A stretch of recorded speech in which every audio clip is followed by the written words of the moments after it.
Good morning. Good morning. I know there are very few people in this room, but we are going to try that again. Good morning. Good morning. Thank you. I recognize that there are some very red eyes out there. There are people wandering in with coffee and tea. There may be some people in the hallway who can hear me who are just now making it in. That's all well and good. Come on in. Come join the party. For those of you who have yet to meet me face to face, you have met me a number of times via email. I am Sharon Bowman. I am your 2014 President of the Society of Counseling Psychology. I am also Professor and Chair at Ball State University, and I see a lot of Cardinal love in that audience right now. And yes, before I get in trouble, I'm also a proud Salukee, because I also see a lot of Salukis in the audience. On behalf of my co-chairs, Mark Leach and Marianne Covey, we from SCP, ACTA, and CCP welcome you to the party in Atlanta.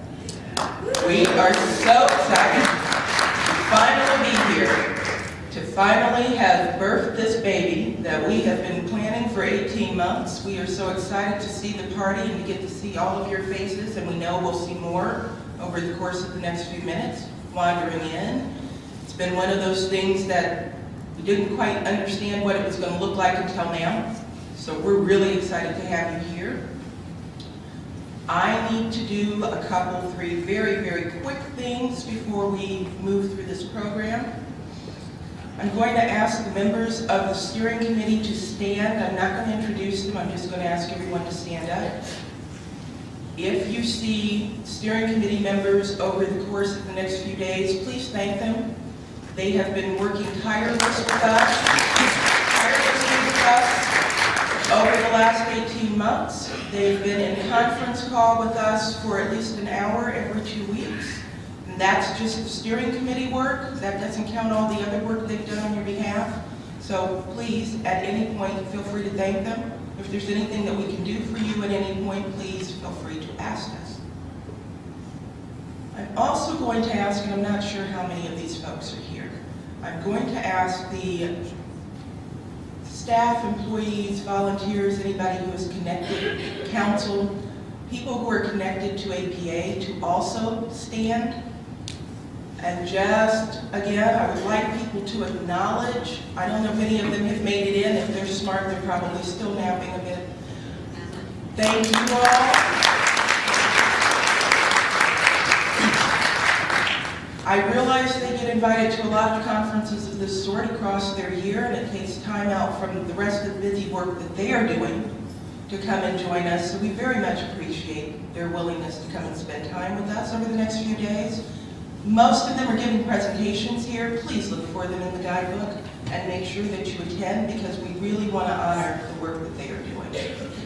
There's one last group I would like to have stand up, and that would be any of them who happen to be here, the past presidents and the president-elect of SCP.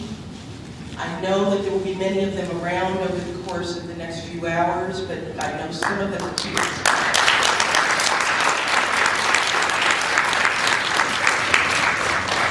I tell my students what my legacy is going to be, and my legacy is for them to go out, get their degrees. I'd love for them to come, but I want them to graduate and to go out and do us proud.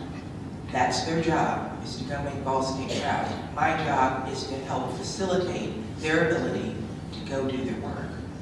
I realize that the same thing is true for me. I stand here because of the past presidents. If they had not done what they had done, I would not be standing here before you today. And so it is important to me that we honor them as often as we can. As you also know, there are a number of past presidential initiatives and presentations going on. Please also honor those. It's not that I don't love every presentation happening, but there are presentations that I really do think are important for people to attend. I also need to thank Jolie Barber and the Cultural Competency Conference, who have been working tirelessly with us to co-sponsor, or to coordinate, I should say, our two conferences. The CCC has another day of presentations in case you're wandering back and forth, We did figure out last night that Georgia State's really very close. If you saw Nikki Giovanni last night, you know that she was in fine form and feeling pretty rowdy. And so that was quite the local experience.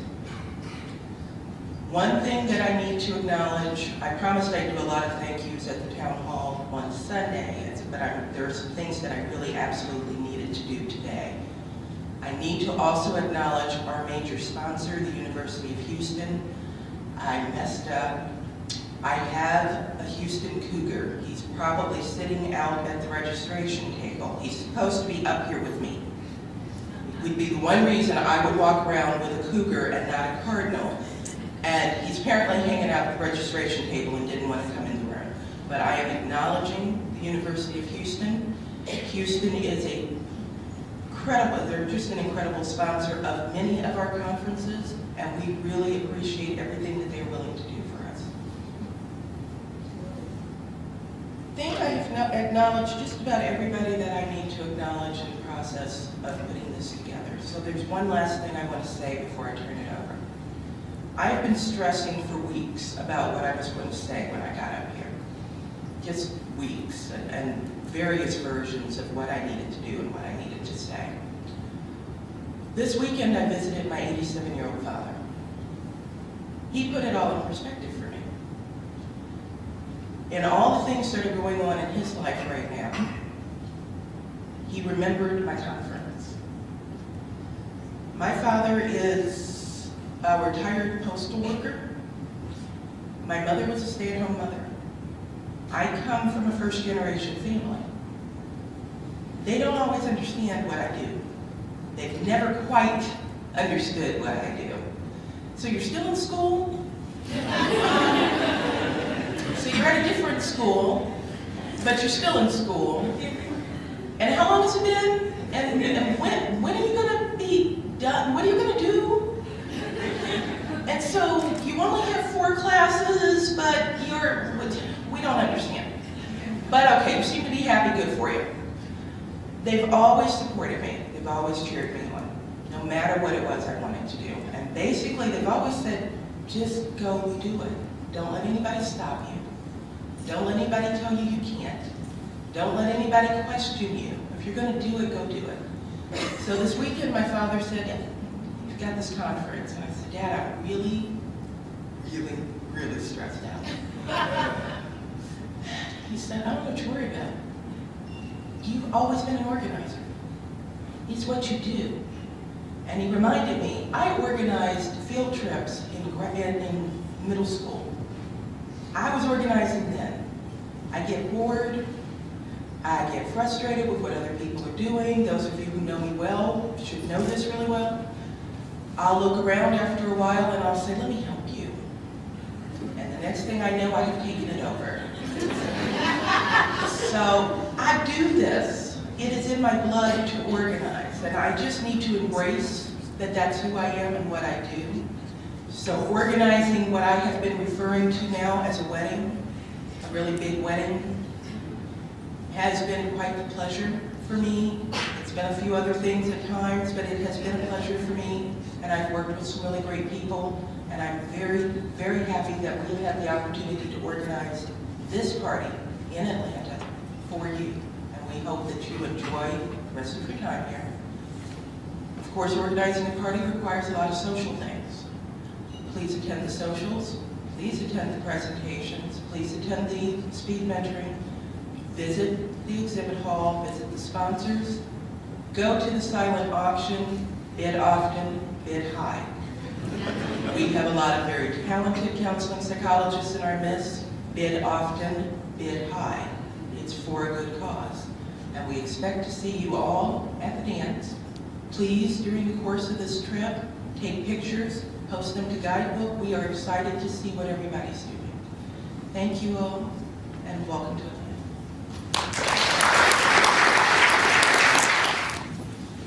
Good morning. I know it's early. I want to say that this is my second privileged opportunity to introduce Nadine. She was also our speaker at ACTA. And everywhere I go, there's Nadine. And it is such a privilege and an honor to introduce her, and she gives such a perspective and a wisdom that you'll see in her speech, and you see every time you probably speak with her, that I do feel personally very honored to be introducing her.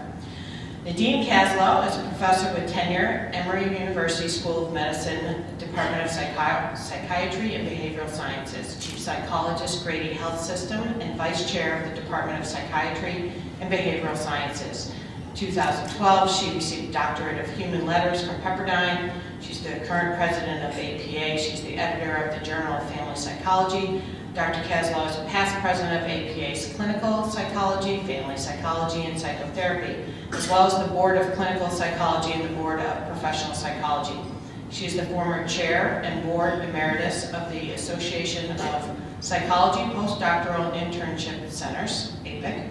She was a primary care public policy fellow through the United States Public Health Service, a fellow of the Executive Leadership and Academic Medicine Program, and a fellow of the Woodruff Leadership Academy. She has received numerous awards, including APA's Distinguished Contributions for Education and Training Award, an APA Presidential Citation for assisting displaced interns and postdocs fellows after the aftermath of Hurricane Katrina, APIC's Award for Excellence in Postdoctoral Training, a Heiser Award for her legislative efforts, an Elizabeth Hurlock Beckman Award for inspiring her junior colleagues to develop effective programs in the community, the Grady Health Foundation's Inspiring Mentor Award, and Emory's Thomas Jefferson Award, the recipient of multiple federal grants and foundation grants. She has published over 280 articles, a member of the Rosalind Carter's Mental Health Advisory Board. She's a nationally recognized expert in suicide, intimate partner violence, and child maltreatment, depression in children and adolescents, post-traumatic stress disorder, and psychology, education, and training. Dr. Kaslow is a psychologist for the Atlanta Ballet and a frequent media guest. And that was the short one. Nadine. Thank you so much. I really appreciate this. And welcome to Atlanta. Really happy to have you all here. I've lived in Atlanta 23 years, but I will admit that I went to the University of Houston, and so go Cougars. So it's nice that they're sponsoring this today. So I was asked to talk about the future of counseling psychology, and I have to admit that this is a very intimidating opportunity for me, because I'm talking to a group of counseling psychologists about the future of your specialty when I'm not a counseling psychologist. So I appreciate those of you who have said that I'm an ally, and I appreciate all of you who have written to me in the past few weeks to tell me I'm an honorary counseling psychologist. I guess we'll decide if that's true after I give this talk. I have to admit I've read more about counseling psychology in the last month than I've read in my career. I hope I get it right, and if I don't, I'm sure I'll hear about it. So I'll do my best. So a lot of people in the room helped me think about this. I have a lot of friends in counseling psychology and who really gave me very valuable insights, and I want to thank all of them for their comments. So I want to talk about a few things today. My overarching presidential theme is Uniting Psychology for the Future, and I want to talk a little bit about that and what I believe are the unique contributions that counseling psychology brings to the table to really help move that agenda forward. I also want to talk about the future of psychology, particularly and as it's related to counseling psychology in terms of public interest, education, science, and practice. So one of the things that I know about myself is that I'm a scientist, I'm a practitioner, I'm an educator, I'm a social activist, and I struggle every day inside myself to figure out how to integrate those different parts of myself and how to unite those different parts. But more importantly, I think that we do that as a profession. And it's really critical in my mind that we really reduce the silos and the splits between the different groups, and that if we can partner, we will be much stronger and much more effective. I think that one of the trends right now is there's a greater emphasis on interprofessionalism. We've been talking a lot these days about interprofessionalism, and I think that is so vitally important. But I think it's also vitally important for us to focus on intra-professionalism and us really getting along and collaborating together, because I think if we do that, we can really more effectively bridge the gap between science and practice. We can make education much more real-world oriented, and we can really focus on all of our activities enhancing the public good. I think this means that we have to collaborate across the aisles rather than split within psychology. And not only do we need to do this as specialties, but that we do need to do what I struggle with every day, which is integrating those different parts of ourselves inside of ourselves. So as I was thinking about counseling psychology and reading about and talking with people, it strikes me that there are a number of values that counseling psychologists have that really are front and center that I think make you particularly well qualified to move forward the unification agenda. So prioritization on collaboration, on networking, positive relationships, altruism, respectful treatment for all, very much in having a whole person perspective that really highlights the importance of resilience and strength. Multiculturalism, a systemic view. Clearly you are the leaders, in my mind, in the social justice framework and having recognizing the importance of us being social change agents. Science practice integration, and really understanding the importance of people, psychologists, having multiple roles. So let me talk a little bit about public interest, and I decided to talk about public interest first because, again, I think that this is a real strength of your specialty. There's a growing need for focus on, so let me talk about the trends and then I'll talk about the implications. So I think there's a growing need for prevention efforts, and this is really consistent with the changes in healthcare reform right now, which emphasizes prevention as well. An understanding of the importance of a culturally informed, resilience-based perspective, that this is really valuable, and that we need to have our prevention efforts be integrated with a public health perspective. What are the implications of this? Well, we need to teach about effective prevention programs for a variety of issues. We need to provide more opportunities on prevention for our trainees. And we need to underscore our critical role in prevention, not just intervention. The second trend has to do with engagement, community engagement. You mentioned the Elizabeth Beckman Award, and I think that award really, and I know there are a number of other award winners in here, has to do with prioritizing us creating change globally, and really thinking about how we affect others in a positive way, how we can partner locally, nationally, and internationally to really enhance the psychological health of our communities. All of us have a responsibility to that. I also think that if we're really engaged in the community in sort of a subtle way, it ends up being a marketing tool for psychology. So what are the relevant things in terms of implications for this? We spend a lot of time talking about engaging in science, engaging in practice. I'm not sure we talk enough to our students and early career people about really focusing on community engagement and being involved with relevant communities. I don't think we talk enough in our ethics classes, and just think about it in our ethics workshops, about the importance of contributing time to the community for little or no compensation or personal advantage. I think at the end of the day, it's, you don't do the community work for money, you do it because you're making a difference, and that feels really good.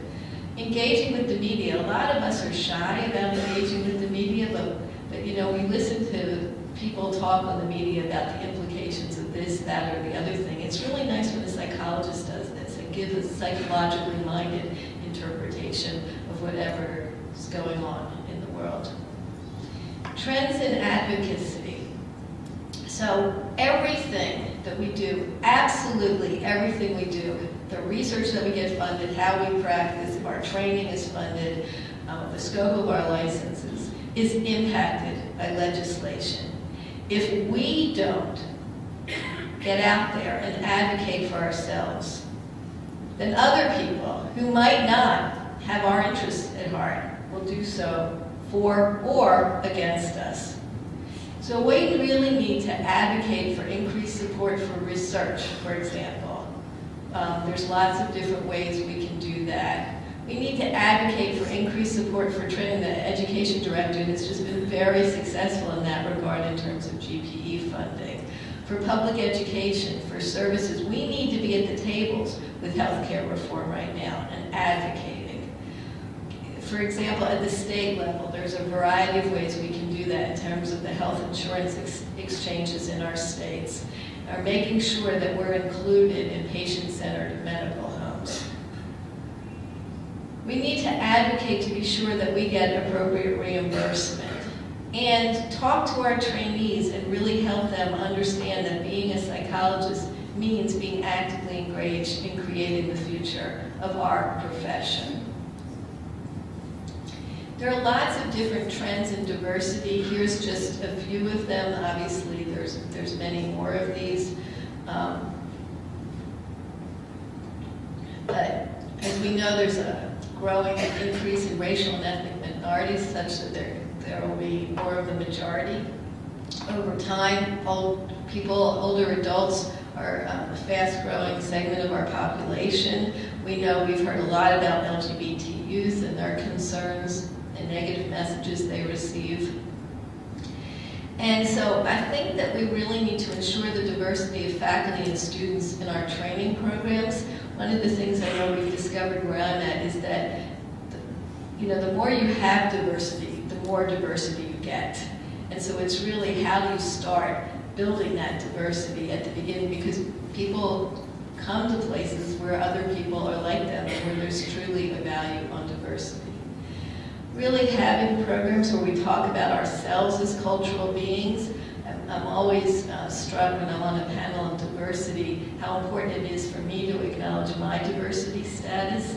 I think oftentimes people who are from majority groups don't do that, and that we all need to be aware of that, and what the implications of that are. For example, when I'm in a room here versus when I work at Grady Hospital 5 minutes away from here versus when I go to Emory 15 minutes away from here, those cultures are very different, and so my cultural salience is really different. That we need to be sure we offer applied and research experiences with diverse populations in diverse settings. And that we really have the focus of our research being on very different and diverse groups of people. Also, the importance of providing linguistically competent research and services. We're in a very major role where we can take actions to reduce health disparities, and certainly the disparities between mental health and physical health. I had the good fortune the other day of being on a panel with the Sachs Institute in Los Angeles, and you really heard, it was on college student mental health, or student mental health, and hearing, I was interviewing two people. One was a law student, a third-year law student, who has a major mental illness, and he was talking about the fact that he only gets 25 sessions of therapy for the year. And, that's a health disparity, and how he really needs weekly therapy to stay stable and do well in law school.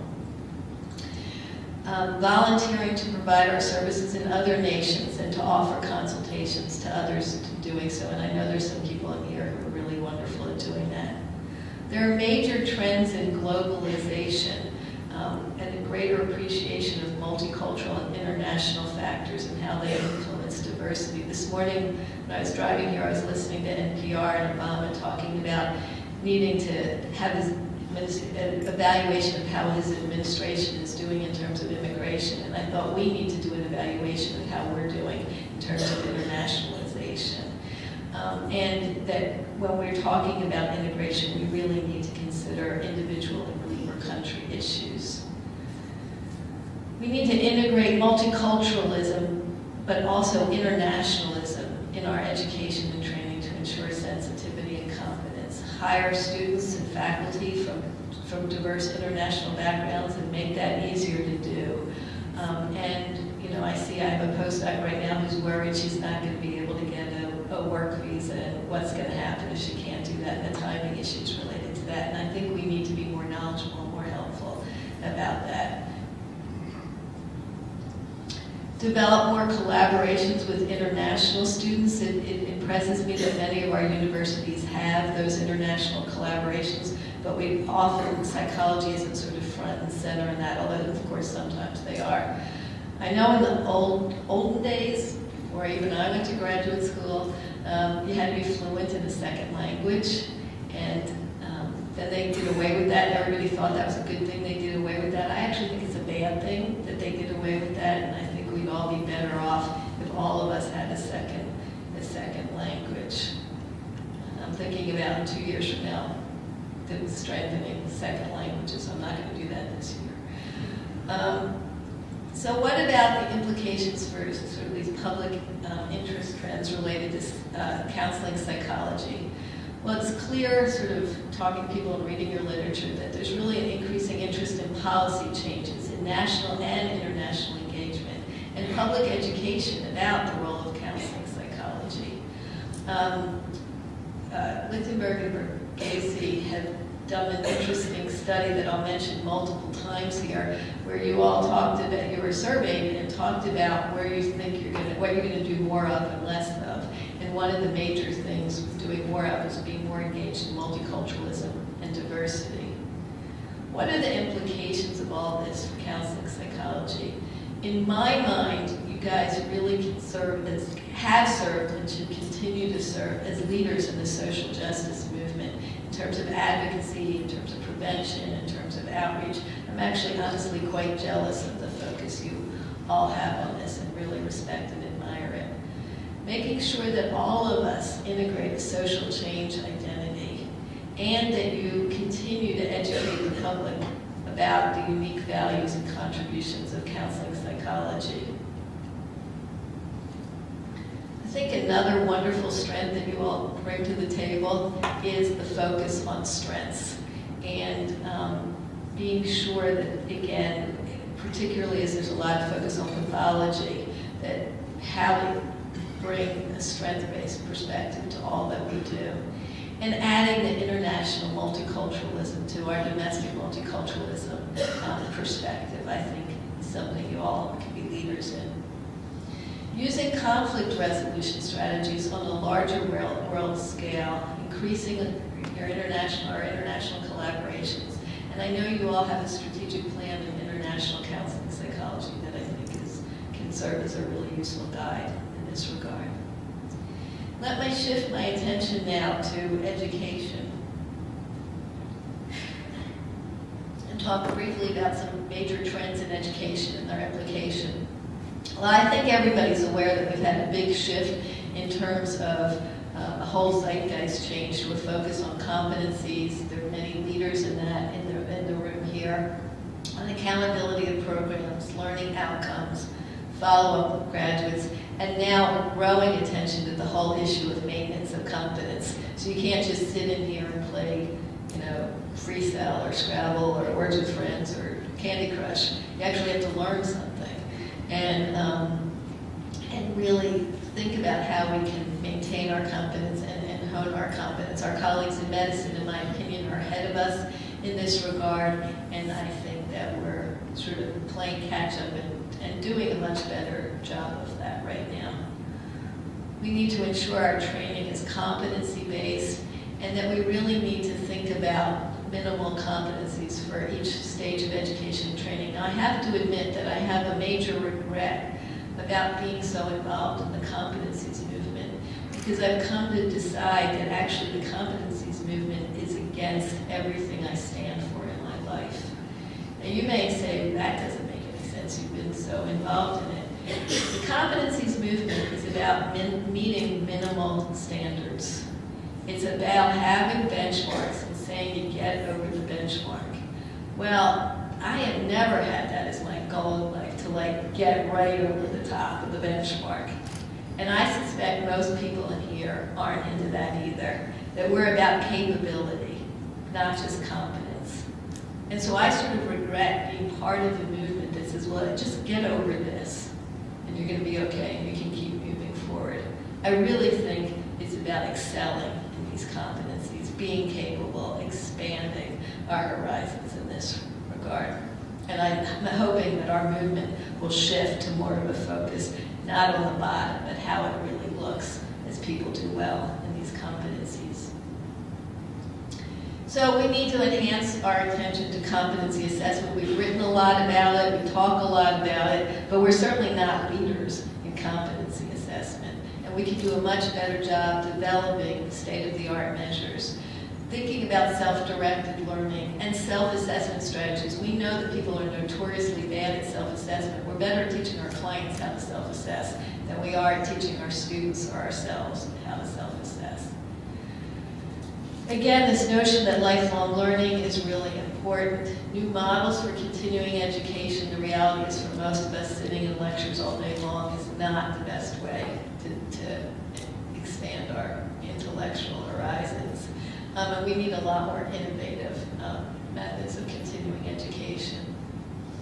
I know that Linda and Nancy are going to be talking more about competent communities later on in this conference, but I just want to talk a little bit about some of our work in terms of shifting from having individuals being responsible for their own competence to this much more communitarian notion where we're a community of psychologists responsible for one another's competence. Some of you have heard me tell this story. I gave a talk at a national meeting, and I actually was having significant medical problems that I was unaware of. I was having what turned out to be a severe cerebral spinal fluid leak, and I did not give a very good talk at all. Actually, I gave a pretty bad talk, and no one said anything to me. There's a whole community of people out there, and no one said anything to me. And I ended up flying home and crashing beside my car and ending up needing a procedure that fortunately worked. I was fine 10 minutes after the procedure was done. But it really highlighted for me the importance of having people step in when somebody's not doing so well and say, hey, are you okay? Do you need some help? What's going on? We need to do a better job, be more caring, more compassionate, and really be responsible for one another's competence. We need to inculcate in our trainees and ourselves the notion of a collective responsibility. And we really need to role model what we're calling a competence constellation, which is a group of people that help us sort of evaluate our competence, expand our competence. We start at the inner core. We all have that small group of people that really are there for us and go all the way out to the much larger group, which is our professional culture. We need to help our students think about how they can form competence constellations. And we need to be more involved ourselves as we're advancing the field in terms of peers consultation groups or faculty research teams, colleague assistance programs, and the like. One of the other education trends in education right now has to do with the change in delivery platforms, and I think we're all really aware of this right now with internet, interactive technology and social media, the MOOCs, distance education, global partnerships. So we really need to be current in our thinking about this. We need to develop more innovative online programming, adapt the use of social media. I've been tweeting lately, and it's been really interesting to sort of watch that expanded role and actually tweeting out news from APA just about every day and how sort of the whole process that goes on around that and really liking it in some regards. And then Ali Matu, who's an early career psychologist who's big on Twitter, he tweeted that he was going to be giving a talk, and he was kind of anxious about it and how he was preparing for it. And after his talk, I tweeted back about it. I was in the room, but I tweeted back about it. I didn't hug him, I didn't do anything. I just did. And then hours later, I went up to him and said, did you prefer that I tweeted to the world about it, or would you have preferred a hug? And he looked at me and said, I want my hug. And so I think that we can use these social media technologies, but we shouldn't let go of the hugs and some of the other things that we do. Really creating internet international partnerships that are global ones, that we really have these hybrid models now between traditional and online learning and thinking about this. In terms of career paths, most PhDs and PsyDs do not go on into tenure track positions. And more people, we were talking yesterday at the CCPTQ lunch, actually, or one of the meetings. I guess we're talking about the Pipeline Summit, or the doctoral degree to first job summit, and we were talking about the fact that people train students, but most of them don't go on to careers in academics, and or traditional jobs, and there's all sorts of other ways people go to more adjunct jobs, for example. I really think that rather than creating students who go on to be professionals that look just like us, we need to really focus on helping them figure out who they are and what they want to be, and supporting their achieving what they want to do, as long as they do it, in my mind, ethically. We need to use workforce data to decide where are really these critical areas, and our center, AKA Center for Workforce Studies, is really working on doing this, and I think we need to find out where are critical areas and help people move into those areas, but we also need to do a better job of expanding what the marketplace options can be. I think to broaden people's career paths, we need to teach people a broader range of skills, working with more diverse settings, more diverse populations, and we need to provide lots of different things to position our students well to work in the workforce. Part of it has to do with teaching certain things like biopsychosocial perspective or interprofessional work, and part of it has to do with things like the business of practice. So I think there's a variety of things. As we know, interdisciplinary education is really a hot topic right now, and we know that it really enhances learning and advances our science, and helps us all think in more interesting kinds of ways. So we need to engage in more interprofessional, interdisciplinary education. I know one of the most interesting things I've done at Emory is be part of an interdisciplinary trauma group, and part of the requirement for that is there can only be one person per discipline. And so it really adds very different views on how to think about trauma. And so I think we can't just have our trainees do this, we need to do this ourselves. We need to be involved in interdisciplinary groups.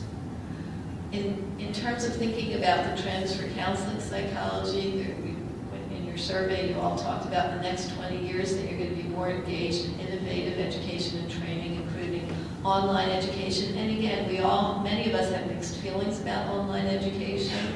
I know I certainly do. I think we need to appreciate on the one hand the values of it, and on the other hand the challenges of it, or the downsides of it. And I think as we move forward, we need to not throw out the baby with the bathwater.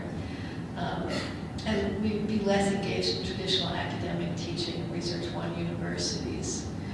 So I think really have leadership development teams to work on recruitment and retention. I think counseling psychology sort of appreciates the disparities in trainees based on socioeconomic background. I know there's a lot of tension around some of the master's accreditation issues. I understand you're all having a breakfast meeting about this tomorrow. I know there's some feeling that some of the accreditation guidelines, some of the specialties lose some distinction, and some concerns about that. I think I'm going to encourage everyone to think about creating and implementing more model training around social justice, or leadership programs related to diversity, really talk more about socioeconomic disparities of students and trainees, but also of faculty and staff, and recognizing the challenges of accreditation and how to sort of retain distinctions where they're appropriate and allow for sort of a shared perspective as well where that's appropriate.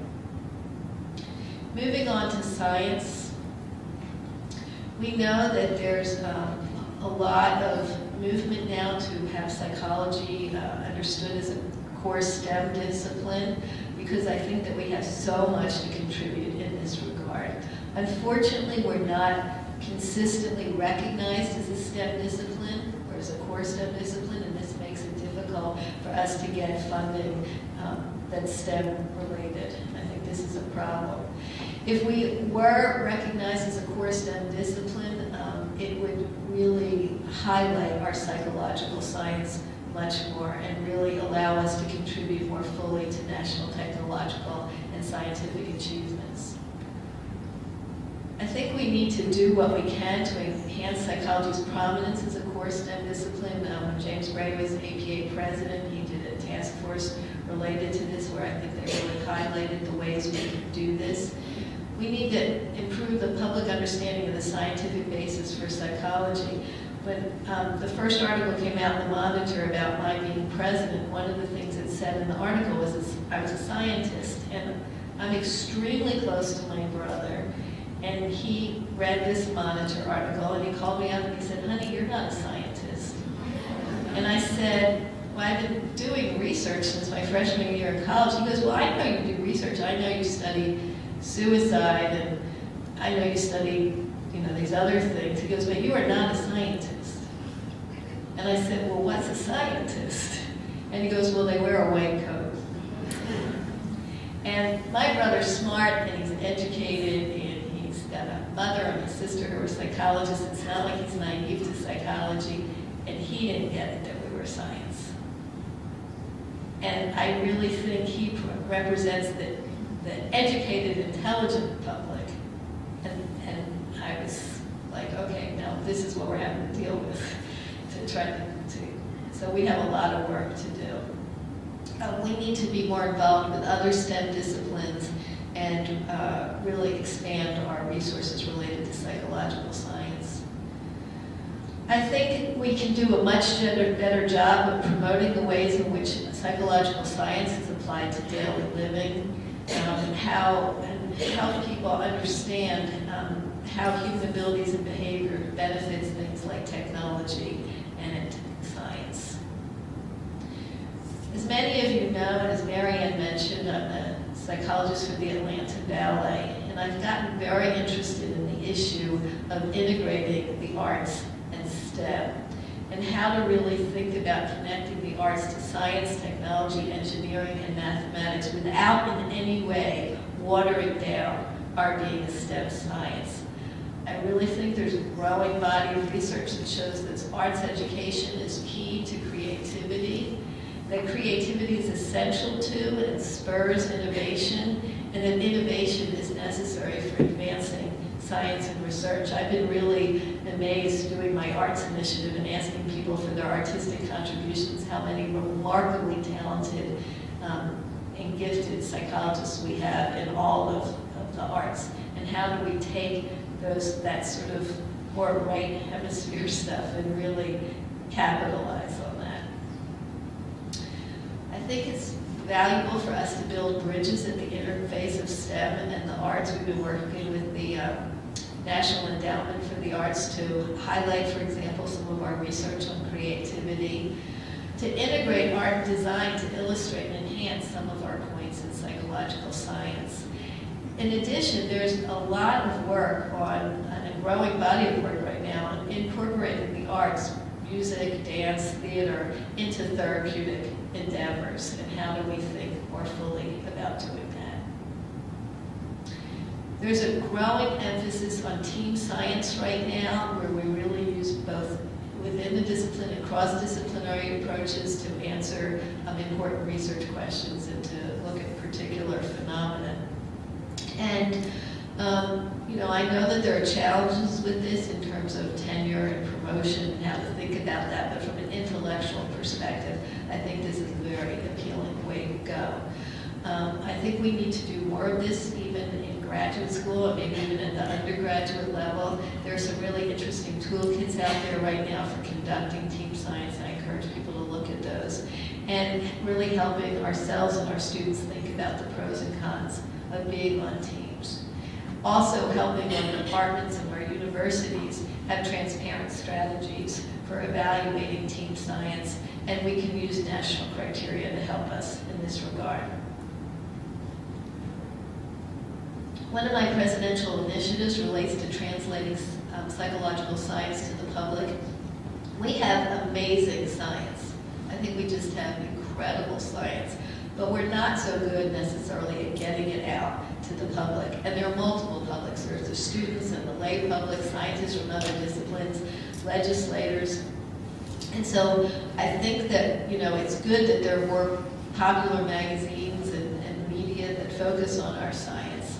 But I think that we could do a way better job with the students, from K through 12, using basic principle or basic language to facilitate understanding, talking about research in a way that people can really understand, and incorporate many more real-life examples into this.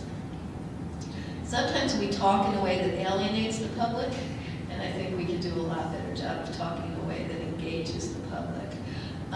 And that may mean innovative technologies, also contributing more to the media in a variety of ways.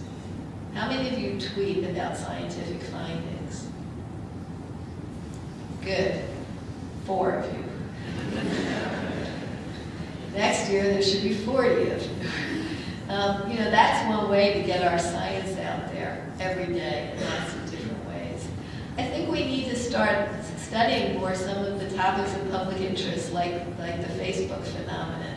There's lots of misunderstandings about psychological science, and we need to correct them. There's a new med-ed portal for psychological content, and we really need to get our information out to the public. And we must do a better job of taking our science and having it inform policy decisions. In terms of science trends, your data show that in the next 20 years, you're going to be more engaged in research that's interdisciplinary, that's qualitative, that's funded, and less engaged in research that's focused specifically on sort of traditional counseling psychology ideas and that's unfunded. I think for counseling psychology, in terms of the trends, that there's awareness that there's more of a gap between research and practice and research and policy, and it's really important to try to reduce those gaps, that there are although much progress has been made, there's limits in the samples in terms of diversity. And this was an interesting thing that I saw, was that there were few citations of or by other psychologists, that mostly counseling psychologists cite one another. And that was sort of interesting to me, and I have to admit I will change my practices in that regard. So what are some of the implications? Really ensuring that more and more research is done with representative populations rather than populations of convenience. And I know this is often a challenge for our students because it's much easier to do college student research than anything else. Research needs to be done with more sophisticated qualitative methodology, and I think this holds a lot of promise for counseling psychology's multicultural and social justice agenda. Much more mixed methods research, and I think as a journal editor, I know we struggle with what's good quality qualitative research, what's good quality mixed methods research, and I think we need to really get that throughout our journals. And continue to study topics that are top priorities in counseling psychology that really deserve much more attention, like racial and ethnic identity or social class. For counseling psychologists to really think about how to take your wonderful findings and make them in a manner that's understandable for policymakers, for practitioners, to really acknowledge the context of international research, and to really have much more of this cross-fertilization in terms of referencing related to research. And finally, let me turn my attention to practice. There are lots of major new trends in the practice arena right now. Obviously, we know that there are lots of trends in healthcare reform, and I'm just going to mention those briefly. And I have to say it's an evolving system and the trends keep changing. But clearly there's more of a focus on team-based integrated care, primary care, cultural competence. Behavioral health care has certainly been elevated in the new system. Hopefully eligibility and coverage will continue to be expanded. We're hoping that there are ways to improve quality and reduce costs. I know people are concerned about that issue right now. But there will still be a maintenance of specialty care. We're not going to lose our specialty care. I know there's a panel later on today that some of us are involved with the whole issue of specialty care. And as everyone knows, that affordable care organizations and patient-centered medical homes now are what's going on. I just want to say a few things about affordable care organizations. You know, they really emphasize home and community-based service options, and I think counseling psychology has always appreciated the importance of home and community-based services. There's lots of challenges for psychology related to some of these trends in healthcare, in terms of how we get included, get paid, how do we view ourselves, and how others view us. So we need to teach the competencies for professional psychology and healthcare services, that the collaborative work related to that, and for psychology practice in primary care. We need to provide a lot more interdisciplinary and interprofessional education and training. I'm struck working in a medical school that they more naturally do a lot of that than we tend to do within psychology. There's lots of things we need to learn about and teach, and here's just a list of some of the topics in that regard. We need to expand our training into more integrated care systems, making sure that our faculty are educated in doing that work. A lot of faculty were trained in a time where that wasn't part of what was going on, so now they're sending students to do something that they really haven't had experience in. And it is essential that we be more involved in advocacy related to healthcare reform. If we are not more and more at the tables, this will be more and more problematic. APA just signed on to the joint principles related to patient-centered medical homes and the integration of behavioral health. And those principles are not ideal for psychology, but if we're not at the table, then we'll never be able to make them really good for us. And sometimes we get upset that we're not included in the way we want to be, and so we don't play. And we all know that the way to get change is to be in the system, not complaining about the system from outside the system. There's lots of trends in evidence-based practices, which people are certainly familiar with, that integrate clinical expertise, the best available research, and cultural considerations. There's no question that the current healthcare system expects us to do a better job of incorporating evidence-based practices. And I'm really glad that APA has begun to develop clinical practice guidelines. Hope these will serve as a useful guide for all of us in our work. So what do we need to do in terms of thinking about evidence-based practices? Well, we need to help everyone be more psychologically minded and consumers of research.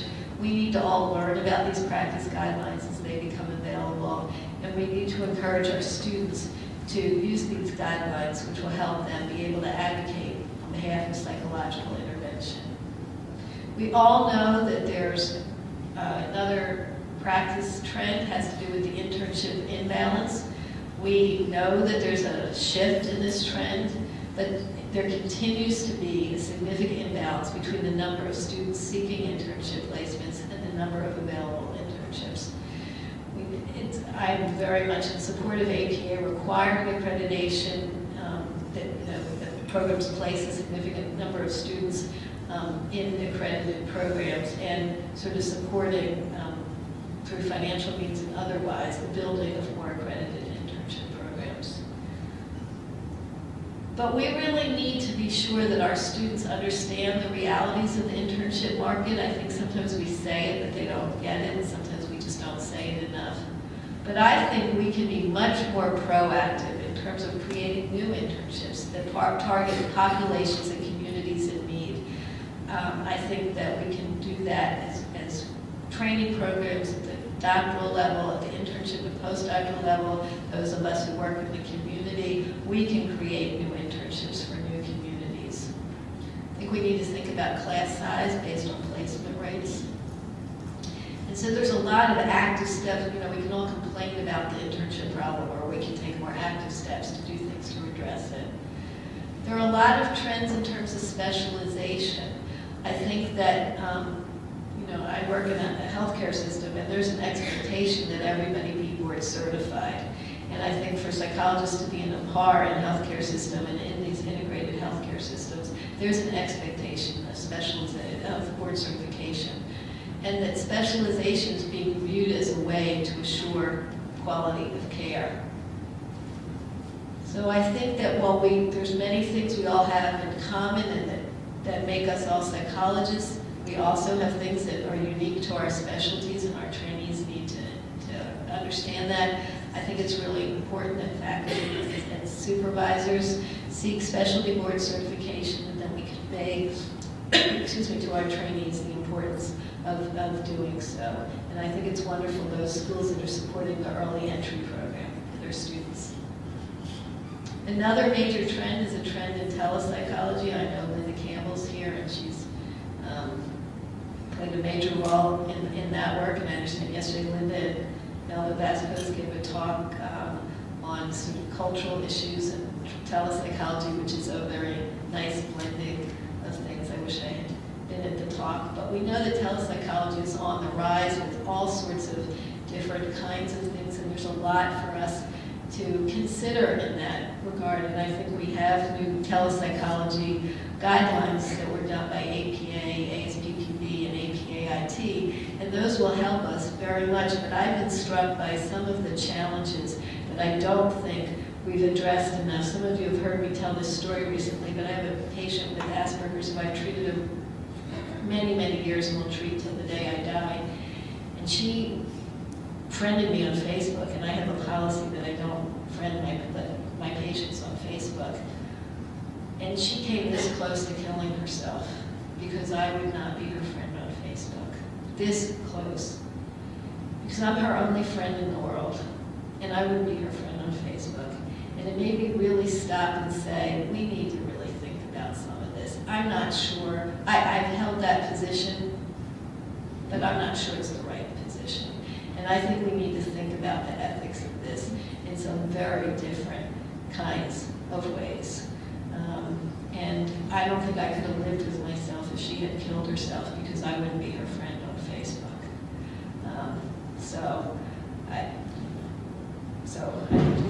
It's brought up for me. And how many of your programs have social media guidelines, policies? Just a few. I encourage all of you to have them, but I really encourage that they be developed not by the faculty, but by a team of faculty and students, because quite frankly, the faculty are not as thoughtful as the students about this. And the faculty are like, no, you shouldn't do this, that, and the other thing, because the faculty may not be doing this, that, and the other thing. But that's the wave of the past, and we need to be in the wave of the present and the future. We need to learn new competencies through innovative technologies. We need to use these to provide quality services. There's a lot of evidence now on internet-mediated practices, and we need to learn those and teach those and use those. Think about the ethical issues related to telepsychology, social media, the internet, and the like, and be very informed about this. So what are the trends for counseling psychology in terms of practice? Well, some of the research shows that there's increasing roles of counseling psychology beyond traditional roles in terms of business psychology, consulting to organizations, forensics work, group health, psychoed, services to the government, and teaching and supervision. We know that there's prescription privileges available in some states and being considered in other states, and people need to think about the pros and the cons of this. We all have feelings about this. I'm not going to get into whether we should do this or shouldn't do this, but I think that this is something that certainly our students are thinking a lot about. We know that counseling centers increasingly are limited to a few sessions per student. They are often not able to treat those most in need. But one of the things we know is that counseling centers are also being asked to see much more seriously disturbed individuals who are going to colleges. And I know I sort of got into it with the president of Emory, because I had one of the Garrett Lee Smith grants with our counseling center with Mark McLeod, and where we, as most universities, have a limited number of sessions, and then people get referred out. And so we end up with the schools not taking care of the most disturbed students. In my view, really is, and I'm very passionate about this, that we have a responsibility to take care of those students. And they're ours, and we need to be taking care of them, and we need to figure out how we're going to do that. I know that's not necessarily what everyone thinks, but I feel really strongly about that. I think in terms of practice trends, there's evidence that in the next 20 years, you're all going to be more engaged in integrated care and technology-related practice, and less involved in traditional counseling and private practice. Although I said to some people at the table yesterday, the reality is that my recently graduated students are doing great in private practice. And unlike popular lore, I actually believe private practice is alive and well, and people are going to continue to have successful careers in that regard. But they have to be proactive and network and creative and innovative. I think it's really, in terms of practice implications, important to stay abreast of the changes that have integrated care so that counseling psychologists are not excluded from care systems.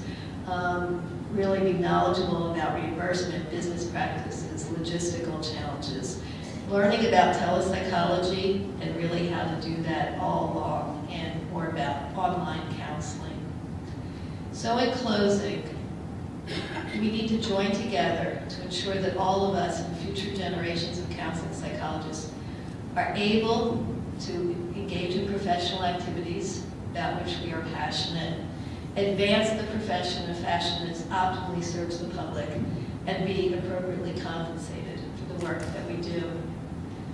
I really think the future of counseling psychology is bright, shifting, uncharted, full of opportunities, many of which need to be created.